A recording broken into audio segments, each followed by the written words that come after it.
Hello friends, welcome to Sri Tamil channel. இன்றைக்கி நம்ம பார்க்க போகிறது என்னென்னு பார்த்தீங்கன்னா தக்காளி சாம்பார். 4 தக்காளி இருந்தால் போதும். வீட்டில் இருக்கிற பொருட்களை வச்சு ரொம்ப சிம்பிளாக எல்லோருக்கும் பிடிச்ச மாதிரி இட்லி தோசைக்கு ஒரு சூப்பரான சாம்பார் எப்படி பண்ணலான் தான் இன்றைக்கி நம்ம பார்க்க போகிறோம். ஒரு முறை செஞ்சு கொடுத்தீங்கன்னா திரும்ப திரும்ப செய்ய சொல்லி கேட்டுக்கிட்டே இருப்பாங்க. அந்தளவுக்கு ஒரு சூப்பரான சிம்பிளான ரெசிபி இது. வாங்க இதை எப்படி செய்யலான்னு பார்க்கலாம். முதல்ல ஒரு 4 தக்காளி நல்லா பழுத்த தக்காளியாக எடுத்துக்கோங்க. இந்த தக்காளியை நல்லா கழுவிட்டு இந்த மாதிரி பொடி பொடியாக நறுக்கிக்கோங்க. இப்போ இதை ஒரு குக்கரில் சேர்த்துக்கலாம். இப்போ இது கூட ஒரு பெரிய வெங்காயத்தை பொடியாக நறுக்கி சேர்த்துக்கோங்க. ஒரு 6 பச்சை மிளகாயை பொடியாக நறுக்கி சேர்த்துக்கோங்க. ஒரு அரை ஸ்பூன் சோம்பு சேர்த்துக்கலாம். ஒரு அரை ஸ்பூன் காஷ்மீரி மிளகாய்த்தூள் கலருக்காக சேர்த்துக்கிறேன். நார்மல் மிளகாய்த்தூளாக இருந்தால் ஒரு 1/4 ஸ்பூன் மட்டும் சேர்த்துக்கங்க. ஒரு 1/4 ஸ்பூன் மஞ்சத்தூள் சேர்த்துக்கங்க. ஒரு ஸ்பூன் பொடியாக நறுக்கிய பூண்டு சேர்த்துக்கங்க. இப்போ இதில் ஒரு அரை கப் மட்டும் தண்ணி சேர்த்துக்கங்க. ஒரு 3/4 ஸ்பூன் கல்லுப்பு சேர்த்துக்கங்க. இப்போ குக்கரை மூடி அடுப்பை மீடியம் ஃப்ளேமில் வச்சு ஒரு 10 விசில் வரைக்கும் நாம் இதை வேக வச்சு எடுத்துக்கலாம். பார்த்திங்கன்னா குக்கரில் 10 விசில் வேக வச்சு எடுத்திருக்கேன்.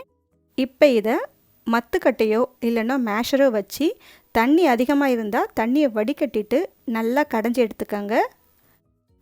சூடு வெதுவெதுப்பாக இருக்கும்போதே கடைஞ்சிங்கன்னா நல்ல மைய கடைஞ்சி எடுத்துடலாம். இப்போ இதில் இட்லி தோசை மாவு இருக்கும் இல்லையா, அந்த இட்லி தோசை மாவுலேருந்து ஒரே ஒரு சின்ன கரண்டி மாவு மட்டும் இப்போ இதில் சேர்த்துக்கலாம். இது எதுக்குன்னா, இது தக்காளி சாம்பாருக்கு ஒரு நல்ல க்ரீமி டெக்ஸ்சரை கொடுக்கும். அரிசி மாவு கடலை மாவு சேர்ப்போம் இல்லையா, அதே மாதிரி தான். ஆனால் இட்லி மாவு சேர்க்கும் போது டேஸ்ட்டும் நல்லாயிருக்கும். இதை ஒரு முறை ட்ரை பண்ணி பாருங்கள். உங்களுக்கு பிடிக்கலைன்னா இந்த ஸ்டெப்பை ஸ்கிப் பண்ணிடலாம். மாவு சேர்த்ததுக்கப்புறம் ஒரு முறை நல்லா கலந்து விட்டுக்கோங்க. இப்போ இதில் தேவையான அளவுக்கு நாம் தண்ணி சேர்த்துக்கலாம். ஒரு 4 கப் தண்ணி சேர்த்துருக்கேன். இந்த அளவுக்கு தண்ணியாக இருக்கணும். அதுக்கேற்ற மாதிரி தண்ணி கூட குறைய சேர்த்துக்கோங்க. இப்போ அடுப்பை மீடியம் ஃப்ளேமில் வச்சு ஒரு 5 நிமிஷத்துக்கு நல்லா கொதிக்க விடுங்க. இட்லி மாவை சேர்த்துருக்கோம், தண்ணி சேர்த்துருக்கோம், அதனால் பச்சை வாசனை போக்குற வரைக்கும் நல்லா கொதிக்க வச்சுக்கோங்க. ஒரு 5 நிமிஷம் மீடியம் ஃப்ளேமில் கொதிச்சா போதும். இந்த சமயத்தில் நாம் உப்பு சரியாக இருக்கான்னு செக் பண்ணி பார்த்துட்டு தேவைப்பட்டால் இன்னும் கூட கொஞ்சம் உப்பு சேர்த்துக்கோங்க. இப்போ பார்த்திங்கன்னா நல்லா கொதிச்சிடுச்சு, பச்சை வாசனைலாம் போயிடுச்சு. இது அப்படியே இருக்கட்டும். அடுத்து இன்னொரு பேனில் ஒரு 2 டேபிள் ஸ்பூன் எண்ணெய் சேர்த்துக்கோங்க. எண்ணெய் நல்லா சூடானதும் ஒரு ஸ்பூன் தாளிப்பு வடகம் போட்டு தாளிச்சிக்கோங்க. இந்த வடகம் தான் இந்த தக்காளி சாம்பாருக்கு ஒரு நல்ல மணத்தையும் ஃப்ளேவரையும் கொடுக்கும். அதனால் உங்ககிட்ட தாளிப்பு வடகம் இருந்தால் கண்டிப்பாக ட்ரை பண்ணி பாருங்கள். தாளிப்பு வடகம் இல்லைன்னா கொஞ்சம் கடுகு சீரகம் போட்டு தாளிச்சிக்கோங்க. இப்போ இதில் 1/4 ஸ்பூன் பெருங்காயம் சேர்த்துக்கோங்க.